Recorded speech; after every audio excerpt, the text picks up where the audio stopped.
Muy buenos días y estamos listos para tener este tremendo privilegio de comenzar un nuevo libro de la palabra de Dios. Siempre es un entusiasmo, ¿no?, para nosotros cuando terminamos un libro y podemos comenzar otro nuevo. En este caso vamos a empezar con el libro de Oseas. Es un libro que creo que nos va a edificar mucho a nosotros, nos va a ayudar a reflexionar. El libro en sí tiene una alegoría especial, una ilustración especial con la vida misma del profeta Oseas, cuando recibe el mandato de Dios para que se case con una mujer fornicaria, como dice aquí la palabra, y lo vamos a leer un ratito. Pues nos ponemos el ejemplo o la imagen mental, ¿no?, para pensar en eso. Porque de repente alguna vez lo hemos comentado en alguna conversación entre amigos, ¿no? ¿Qué harías si tu esposo, en caso de mujeres, o qué harías si tu esposa, en caso de hombres, qué harías si tu esposo te fuera infiel? Y yo escuchaba a muchas personas, a muchas mujeres, que en ese caso dicen: yo lo mando a rodar, pero después de haberle arrancado varias mechas, y nunca más lo perdono. Y fuera de mi vida, y le saco toda su plata, y lo hago trizas, y encima lo que le hacen a la otra, ¿no?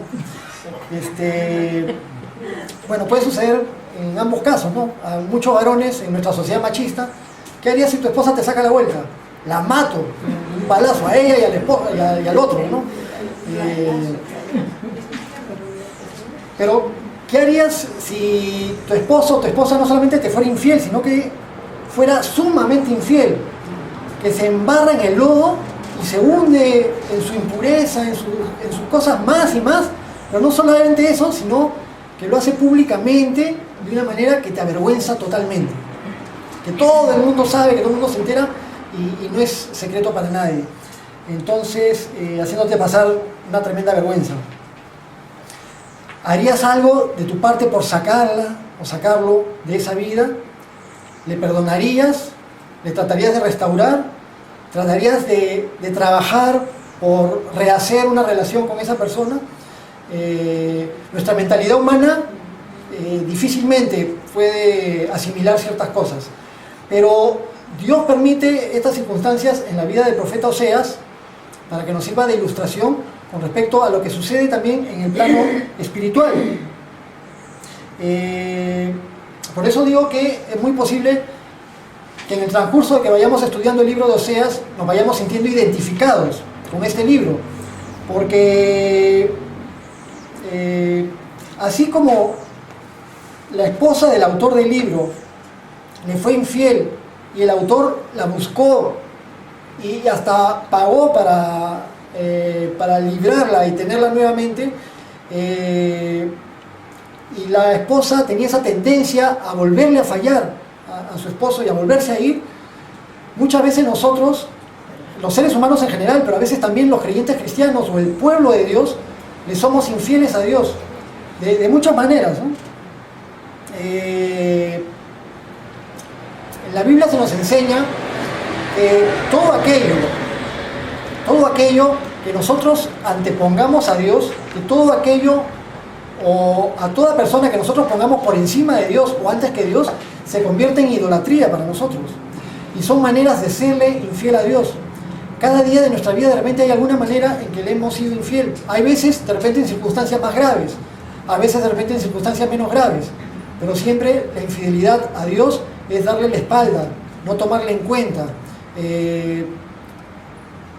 poner nuestros propios intereses por encima de los intereses de Dios, sacarlo de nuestra vida, alejarnos de Él, no quererlo tener en cuenta para poder tener un estilo de vida satisfaciéndonos a nosotros mismos. Quizá no algunas personas, pero quizá más otras personas, en diferente grado, dentro de la iglesia. Entonces,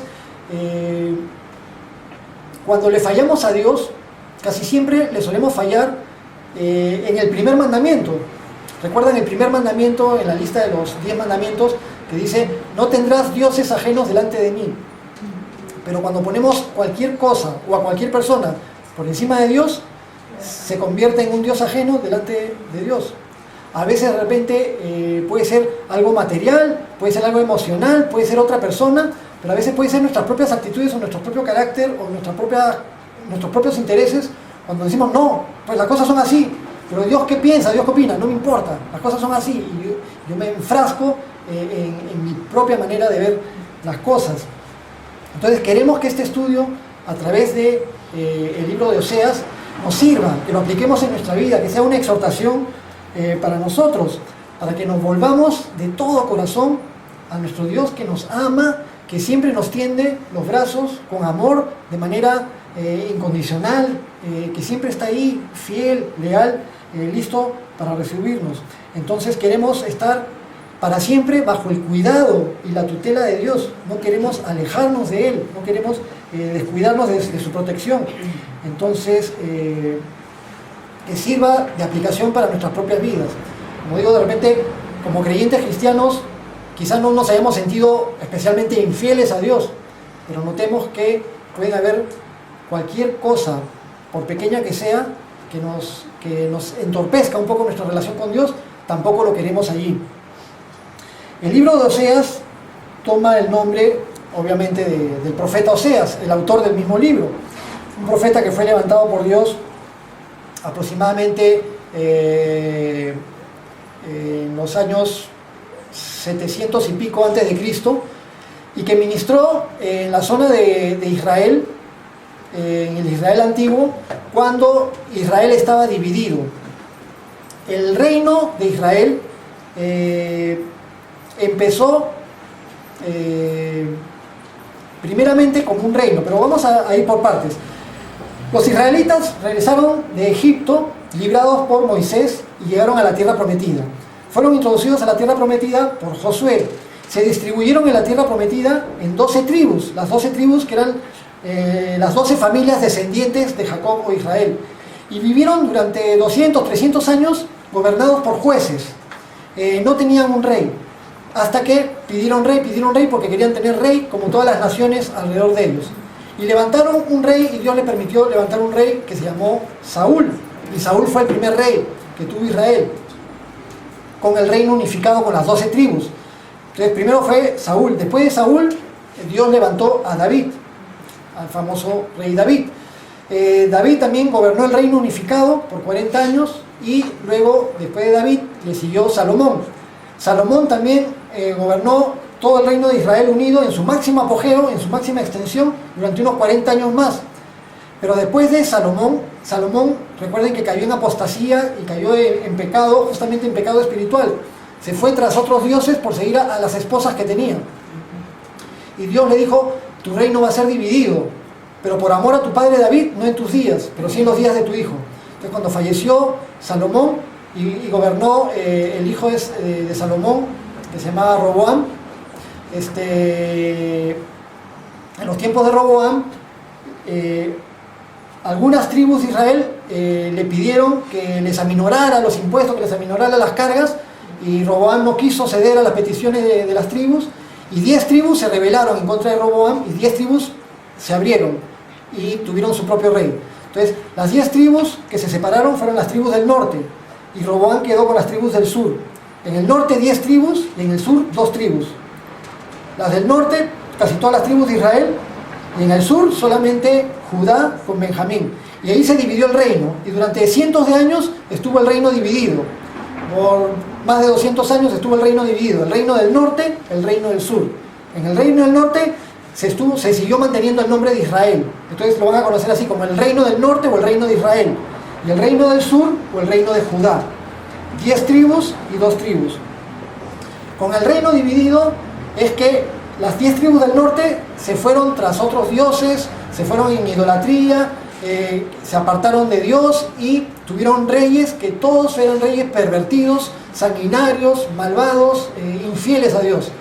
Y en el reino del sur oscilaban reyes buenos, reyes malos, reyes fieles a Dios, reyes infieles a Dios. Entonces Dios continuamente estuvo enviando profetas para que les advirtieran de que cambien sus caminos, de que se vuelvan a su Dios, de que las cosas no podían seguir así.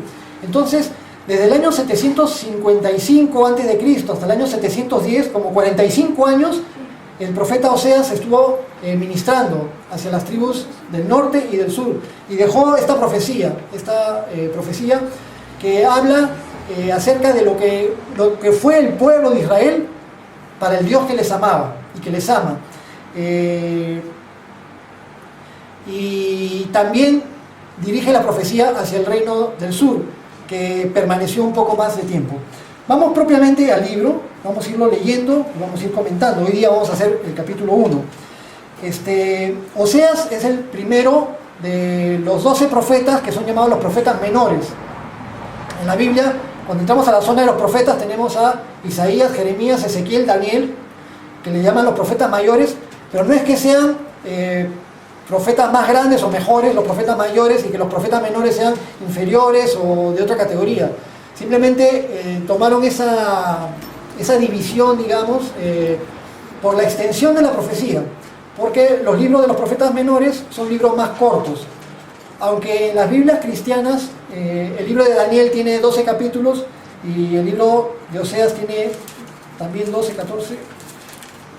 14 capítulos, o sea que incluso Oseas tiene más capítulos que Daniel, pero van a notar que los capítulos son más cortos en Oseas, son un poco más breves, eso va a dar una lectura más rápida. Es decir, la profecía en sí es más corta en los libros de los profetas menores de aquí en adelante hasta el fin del Antiguo Testamento. Entonces vamos a ir ahí mismo al libro, vamos a ir leyendo y vamos a ir comentando.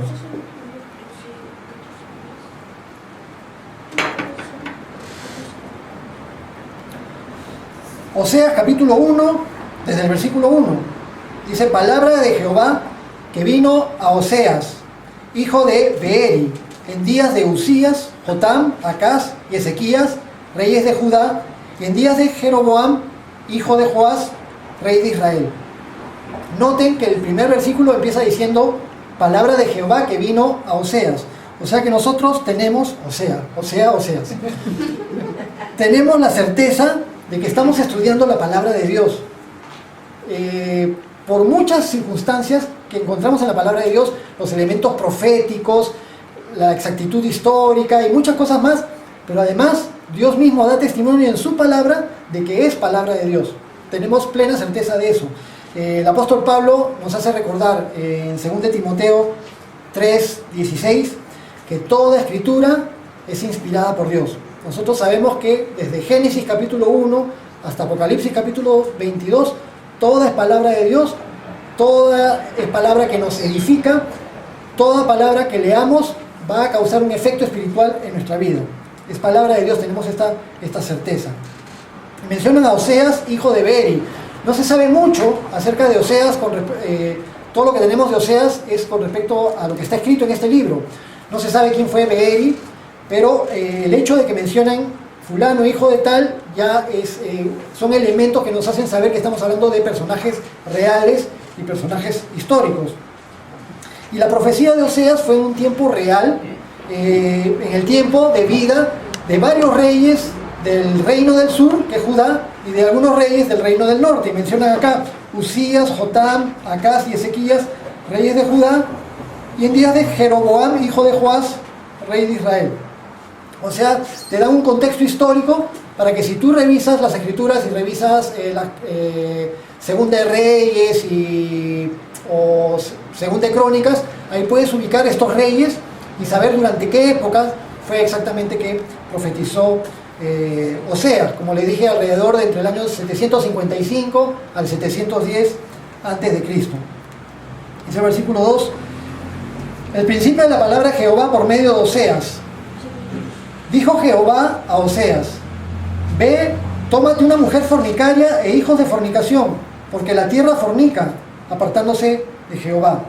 Entonces Dios permite que el profeta Oseas experimente de manera literal lo que Dios estaba experimentando en el ámbito espiritual con respecto a su pueblo. El pueblo de Dios, el pueblo de Israel, su pueblo amado, el que Él escogió, el que libró de Egipto, el que trajo a morar en una tierra que fluía leche y miel, al que tuvo cuidado, al que le enviaba profetas, en el que hacía milagros, ese pueblo se apartó de su Dios. siempre mantuvo esa tendencia, desde la época en que salieron de Egipto, también durante la época de los jueces. Siempre en el pueblo de Israel, en el pueblo judío, se daba un círculo vicioso. Pasaban un buen tiempo con el Señor y luego se apartaban de Dios y caían en pecado, en incredulidad, en infidelidad a Dios. Y luego venía una etapa de opresión donde otros pueblos venían y los oprimían y les hacían pasar circunstancias muy difíciles. Entonces el pueblo sufría y empezaba a clamar a Dios. Y el pueblo, cuando clamaba a Dios, Dios enviaba un libertador. Y luego de que Dios enviaba el libertador, traía salvación al pueblo. El pueblo estaba un tiempo con Dios. Y de nuevo después el pueblo se apartaba de Dios y siempre andaban en este círculo vicioso, como muchas veces puede haber pasado en la vida de diferentes personas. Apartarse de Dios, volver a Dios, apartarse de Dios, volver a Dios. Pero apartarse de Dios, serle infiel, dejar a Dios de lado y preferir otras cosas o otras personas antes que a Dios, Dios lo ve como fornicación espiritual, como una impureza espiritual, como darle la espalda, como algo que nos hace impuros delante de Dios. Entonces, tenemos que hacernos la pregunta nosotros mismos. ¿Queremos o no queremos ser fornicarios espirituales? Yo creo que la respuesta es obvia para todos nosotros. No queremos. ¿Sí o no? No tiene nada que ver con la revocatoria. No estoy guiando los votos. Entonces, no me apartaré de mi Dios. No me voy a apartar de Él. Separados de Él no podemos hacer nada. Queremos estar ahí bien cuidados, bien protegidos. En lo que nos separamos de Dios es cuando empezamos a dejarlo de lado, a descuidar nuestra vida espiritual. Sigue el versículo 3, dice: fue pues y tomó a Gomer, hija de Diblaim, la cual concibió y le dio a luz un hijo. Entonces fue Oseas y tomó a esta mujer, que por lo que leímos en el versículo anterior, era una mujer que no tenía una vida muy correcta, una mujer fornicaria. Se sabe por el texto y por el resto del libro que era una prostituta, y incluso, aunque aquí dice que la tomó por esposa y concibió y le dio a luz un hijo, algunos sugieren la posibilidad de que de repente ese hijo y de repente los otros hijos no hayan sido de Oseas. Ahora, ¿qué significa eso? Que Oseas, a la fuerza y a regañadientes, ya pues Señor, te voy a obedecer y voy a tomar a esa mujer.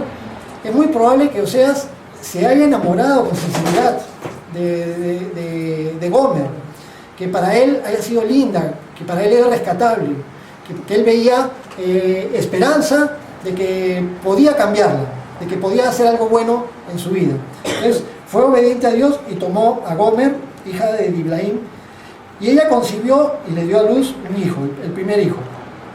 Versículo 4 dice: y le dijo Jehová: ponle por nombre Jezreel, porque de aquí a poco yo castigaré la casa de Jehú por causa de la sangre de Jezreel, y haré cesar el reino de la casa de Israel. Entonces, Dios utiliza la vida del profeta con su esposa como una ilustración, como una alegoría, como un cuadro de lo que estaba sucediendo con Israel, una Israel infiel a su Dios, un Israel que se iba en pos de otros dioses, en pos de otras circunstancias, que confiaba en todo menos en Dios. Y lo que está sucediendo en la vida del profeta: se casa con una mujer fornicaria, tienen un hijo y al hijo le dice: ponle de nombre Jezreel. La palabra Jezreel significa Dios esparcirá. Entonces es como algo que Dios está profetizando de lo que va a suceder con el pueblo de Israel. Y efectivamente, Israel fue esparcido. Los israelitas fueron diseminados cuando llegó a cierto punto, y lo vamos a comentar en el siguiente versículo. Fueron diseminados por el mundo antiguo y no continuaron. Dice: y haré cesar el reino de la casa de Israel. Definitivamente el reino de Israel, el reino de las 12 tribus del norte, llegó hasta cierto punto y luego cesó cuando fueron conquistados por los asirios. Dice versículo 5: y en aquel día quebraré yo el arco de Israel en el valle de Jezreel. Entonces quebraré el arco de Israel.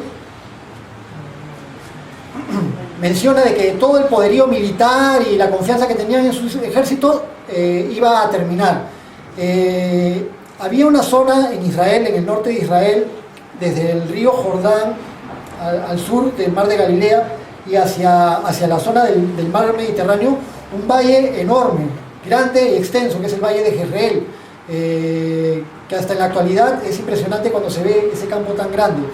Y en el valle de Jezreel se encuentra un monte que se llama el monte Meguido, contiguo a una zona que también se llama Valle de Meguido, pero todo forma un gran valle, que desde tiempos antiguos siempre fue un gran campo de batalla. Ahí se entrecruzaban los ejércitos que iban de un lado para otro y se encontraban en ese lugar y peleaban. Israel muchas veces libró batallas fuertes en esa zona, y allí también fue donde se derramó mucha sangre de muchos israelitas durante diferentes gobernantes, especialmente el gobernante que mencionan aquí, Jehú, que lo pueden leer en el libro de los Reyes, en las Crónicas, cuando Jehú tomó el poder a la fuerza y terminó con el rey Acab, y terminó con Jezabel y con los descendientes de Acab y con todos los familiares, pero luego se volvió un rey sanguinario, ¿no? Entonces Dios profetiza que va a terminar con todo eso, con el reino de Israel, con las castas, con los linajes de los reyes de Israel, termina con el ejército de Israel, y en el valle de Jezreel termina con todo el poderío militar. Y efectivamente Israel fue conquistado por el imperio de los asirios en el año 722 a.C. Israel es borrado del mapa, fue conquistado por los asirios y todos fueron llevados cautivos, pero no como los judíos que fueron llevados cautivos juntos, sino que fueron llevados cautivos los israelitas, los de las 10 tribus, y fueron llevados a diferentes lugares y mezclados con otros pueblos y otras naciones, de tal manera que nunca más se volvieron a recomponer. Y desde ese entonces prácticamente desaparecieron las 10 tribus de Israel. Y así sucedió. Israel cayó, pero Dios tuvo siglos de misericordia, de perdón, de tratar con ellos, de tratar de hacer algo. Pero llegó un momento en el que llegó el fin de Israel como reino. Dice el versículo 6: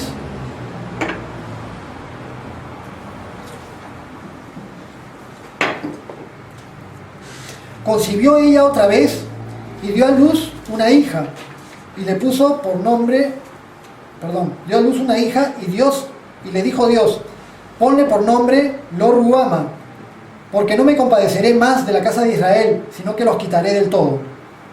Llegó un momento. Oseas y Gomer tienen una hija, y Dios le dice a Oseas que le ponga el nombre Lo-Ruhama. Este nombre Lo-Ruhama significa no compadecida. Dios la usa como ilustración, lo que sucede en la familia de Oseas, como una ilustración de lo que va a suceder con Israel. Y Dios le dice: porque no me voy a compadecer de la casa de Israel, sino que los quitaré del todo. Y esto efectivamente sucedió, como hemos comentado. Israel llegó un momento en que llegó a un punto de no retorno. Israel no se iba a arrepentir, Israel no iba a dar vuelta atrás. Su pecado llegó a un punto que ya fue al colmo. El pecado de Israel fue lo que los destruyó a ellos mismos. Su infidelidad a Dios llegó a su colmo, y perdieron el favor y la protección de Dios. Aún así, en un momento vamos a leer que la fidelidad de Dios siempre está allí, y que Dios va a seguir haciendo esfuerzos por retomar a su pueblo, y lo vamos a leer en un ratito. Pero hay momentos en que las cosas llegan a un punto extremo, llegan a un colmo, a un punto de no retorno, al menos desde el punto de vista de nosotros, de los seres humanos. Entonces, muchas veces los seres humanos nos la jugamos con Dios. Creemos que podemos llegar a ciertas cosas y que no va a pasar nada, y que no hubieran consecuencias con respecto a las cosas que hacemos. Pero siempre nuestros actos tienen consecuencias. Podemos ir un ratito a Gálatas, capítulo 6, para leer juntos allí una ley espiritual que nosotros comprendemos y entendemos.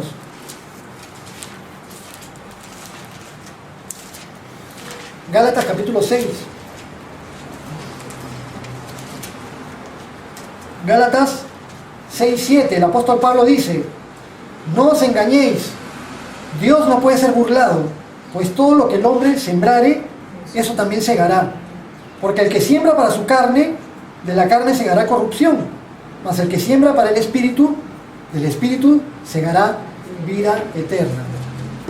Entonces, Israel experimentó las consecuencias de su propio pecado, y las consecuencias fueron nefastas, fueron horribles, fueron trágicas para Israel. Terminaron siendo esparcidos, sacados del mapa, y no se recompusieron.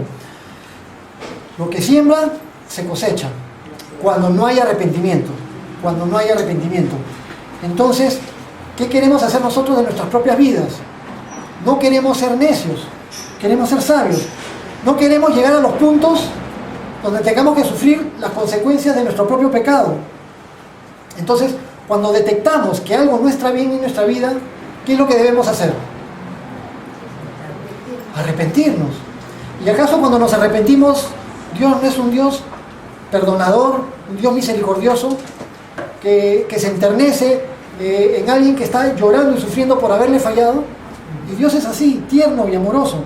Entonces, cuando esté en un error, me arrepentiré y me postraré y le pediré perdón, le pediré que me ayude para caminar de una manera en que le agrade.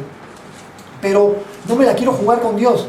Tenemos esa tendencia de pasarnos de la raya, ¿no? Estoy en pecado y yo me regreso acá. Después pruebo de nuevo, otra vez en pecado y me regreso acá.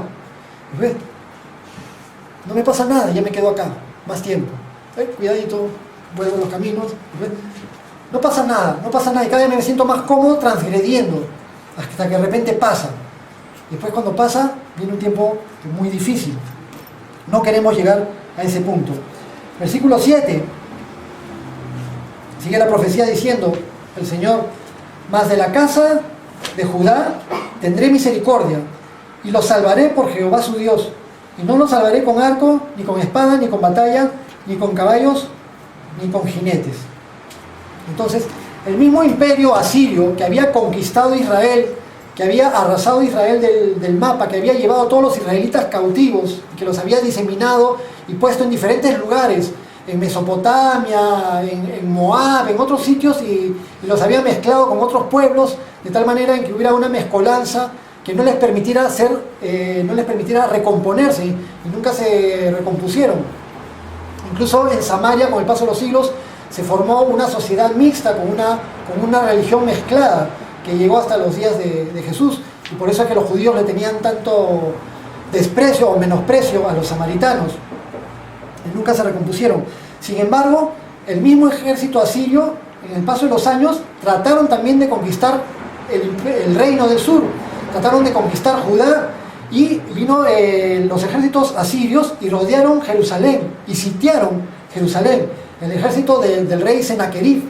Y eso ya lo pueden leer en sus casas, el capítulo 37 de Isaías.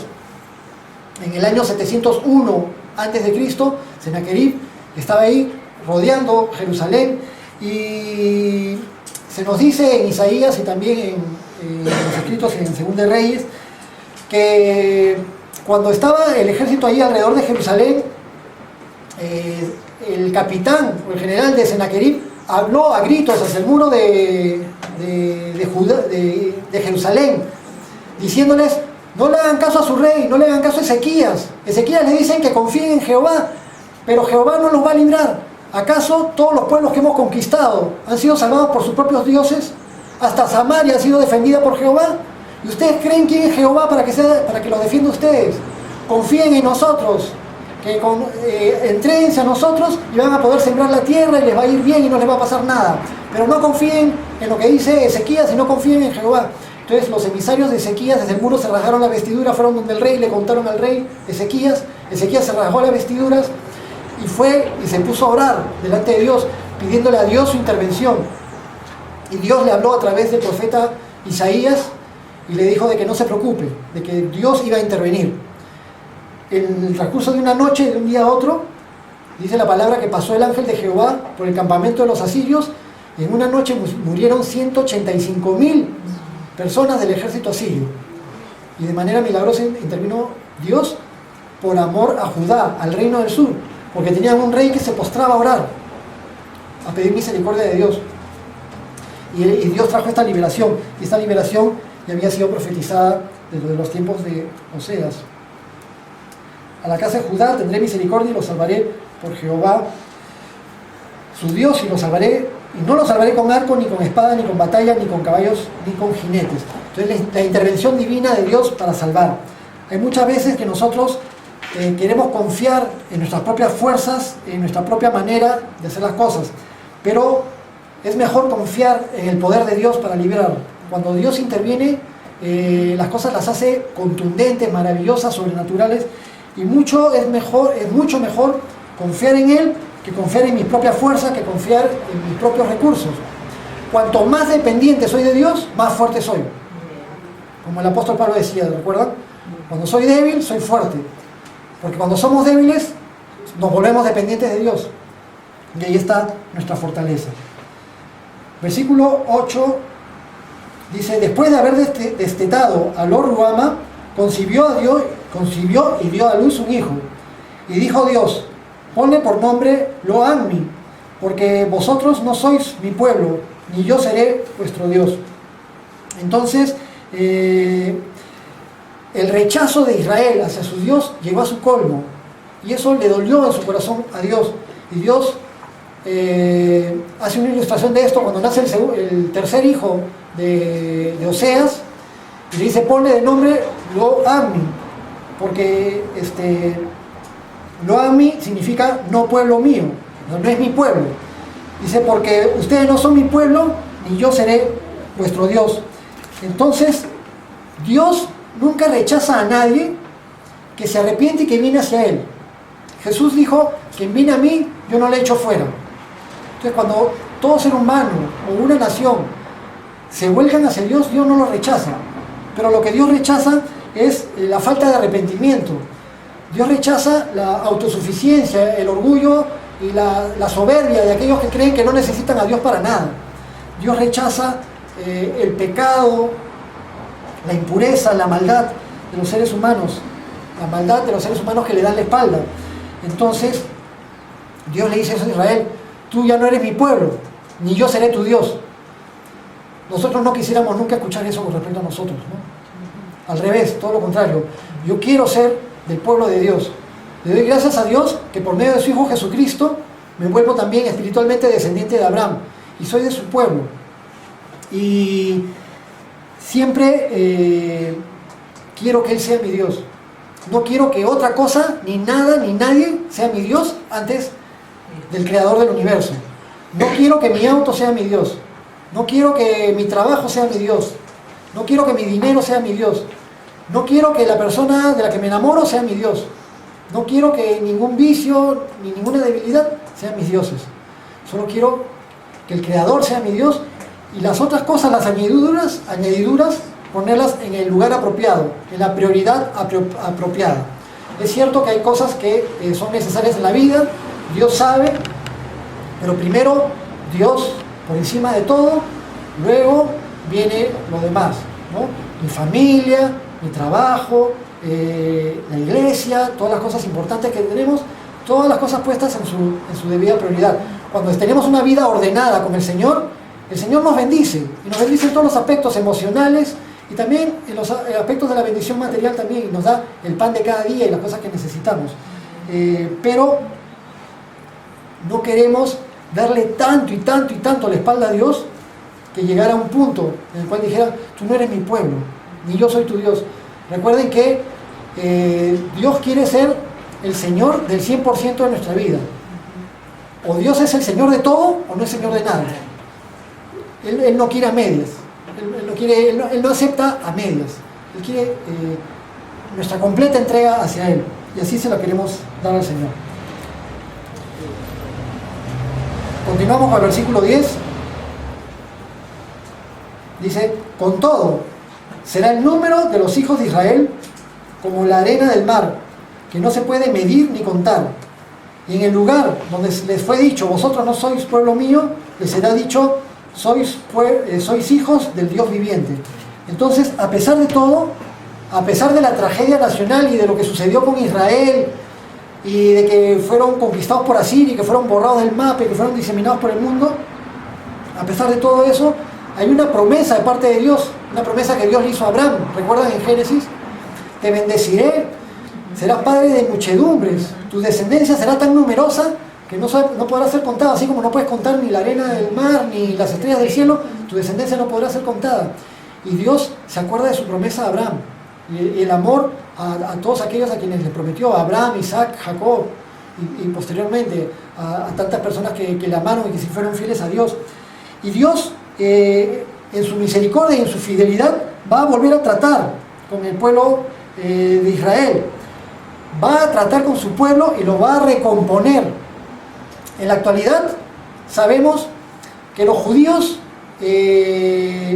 mantuvieron su identidad y mantuvieron su nación a través de los siglos, lo que fueron el reino del sur. El reino del norte, las 10 tribus fueron diseminadas. El reino del sur continuó un tiempo más. Fueron conquistados por Babilonia, fueron llevados cautivos, pero volvieron y continuaron. Sufrieron las conquistas de los siguientes imperios, pero continuaban allí. Luego hubieron persecuciones en contra de los judíos y se regaban por el mundo, pero tenían sus sinagogas y se seguían reuniendo y mantenían su fe, continuaban cuidando la palabra de Dios, tenían la ley, tenían su idioma, tenían su fe en Dios. Y hasta la actualidad el pueblo judío, que es lo que queda de las tribus del sur, sigue y está en su territorio. Pero de las 10 tribus del norte nadie sabe. ¿Dónde estarán los descendientes de Simeón? ¿Dónde estarán los descendientes de Rubén? ¿Dónde estarán los descendientes de Gad, de Isaacar, de tantos otros? Están mezclados con diferentes pueblos en todo el planeta.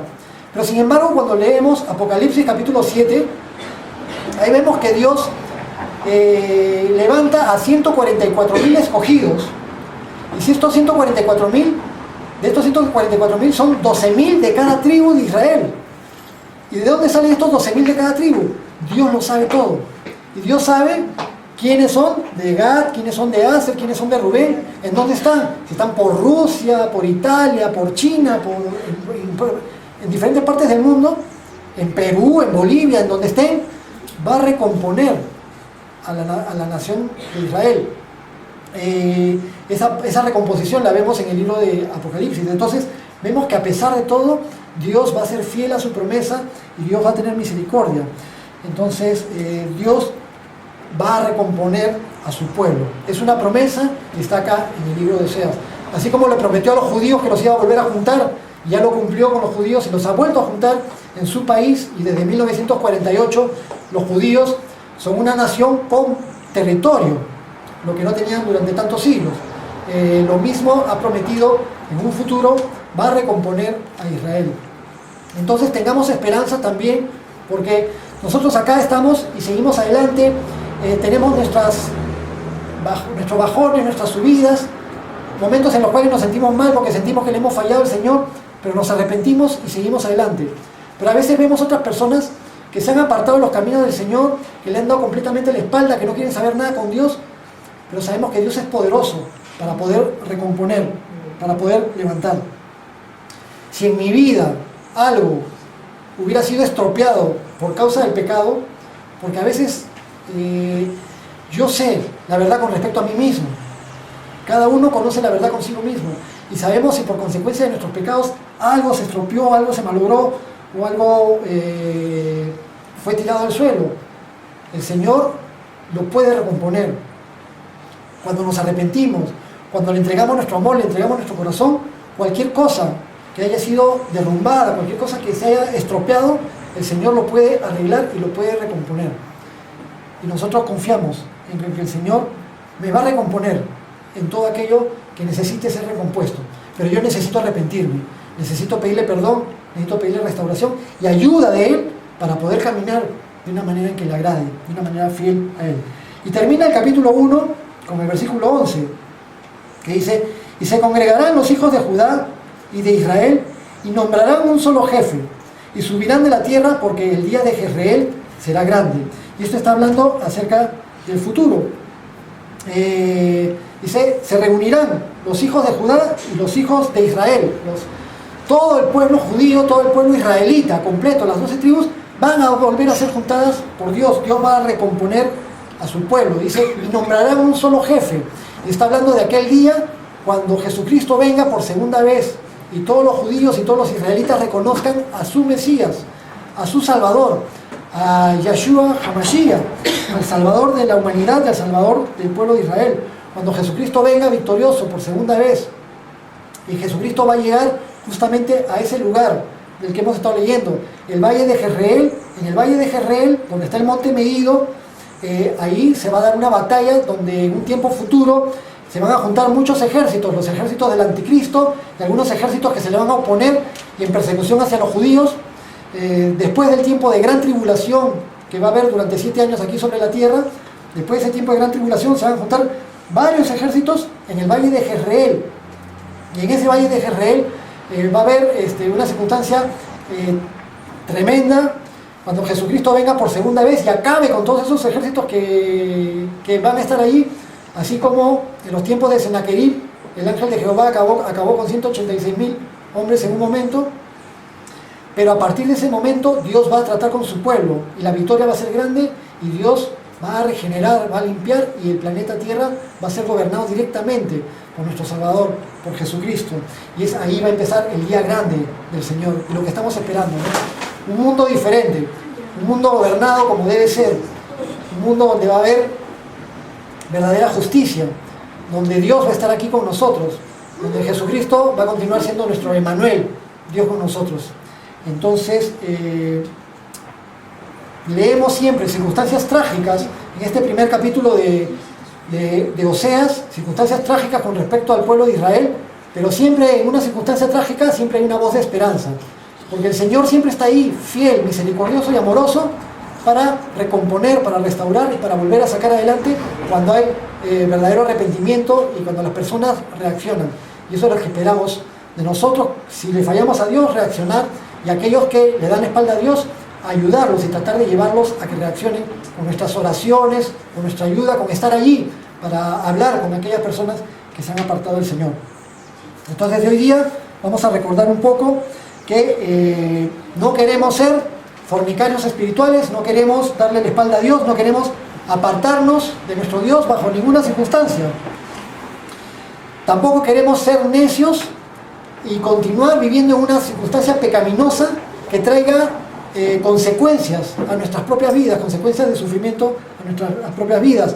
Si caí en pecado o caí en un error o tengo alguna debilidad que no debe estar ahí, me arrepentiré de inmediato, le pediré perdón a Dios y le pediré ayuda para enmendar el camino y para caminar de una manera en que le agrade a Dios y yo me sienta tranquilo también en mi vida. Con respecto a todas las circunstancias de mi vida, voy a confiar siempre en el poder de Dios, en el poder que tiene el Señor para hacer cosas sobrenaturales y maravillosas. Queremos ser del pueblo de Dios, queremos que Dios sea nuestro Dios y que se agrade en nosotros, así que si hay cualquier error en nuestra vida, nos arrepentiremos y nos acercaremos a su trono. Nunca cometamos el error de decir, estoy muy sucio, yo no me puedo acercar a Dios, porque eso es lo que quiere el enemigo, que nos sintamos sucios y que no nos acerquemos a Dios. La palabra de Dios nos dice que si le hemos fallado, que le pidamos perdón y que si confesamos nuestros pecados, fiel y justo es Dios para perdonar nuestros pecados y limpiarnos de toda maldad. Y en Hebreos se nos dice que nos acerquemos confiadamente al trono de la gracia para alcanzar misericordia, para el oportuno socorro. Es decir, necesitamos acercarnos a Dios para que nos ayude en ese proceso de nuestra vida. Además, todo lo que haya sido estropeado en mi vida por causa del pecado, si es que algo fue estropeado en mi vida por causa del pecado, el Señor lo recompondrá si yo me arrepiento de verdad. Y nosotros como creyentes cristianos pronto nos vamos a unir a todo el pueblo de Israel, a todo el pueblo de los judíos, y juntos vamos a trabajar para nuestro Dios, vamos a trabajar para nuestro Mesías, vamos a reconocer a nuestro Mesías y vamos a honrarlo de manera personal. Ese día viene pronto, el Señor lo ha prometido. Pronto escucharemos la trompeta, como habíamos comentado la vez pasada en el tema del rapto. En un abrir y cerrar de ojos y estaremos con el Señor. El Señor nos dirá, bien, buen siervo fiel, ya pasó todo, ya tranquilo, ya terminó todo, ahora viene lo bueno. Amén. Vamos a orar. Amado Dios, te damos gracias por habernos dado tu palabra el día de hoy. Te pedimos, Señor, que lo que vamos leyendo siempre cale fuerte en nuestros corazones y que lo pongamos por obra. Te pedimos que nos ayudes a aplicar en nuestra vida estas lecciones espirituales. Señor, Quizá algunas veces se nos pase por la mente decir, qué horror cómo el pueblo de Israel te pudo dar la espalda de esa manera. Pero te pedimos perdón porque muchas veces nosotros mismos te hemos sido infieles. Muchas veces hemos elegido poner por encima tuyo a otras personas o a otras circunstancias. Y te pedimos perdón por todo ese tipo de errores, Señor. Nos arrepentimos de corazón y te damos nuestras vidas. Gracias por tu palabra el día de hoy. Todo te lo pedimos en el nombre de tu Hijo Jesús. Amén. Amén.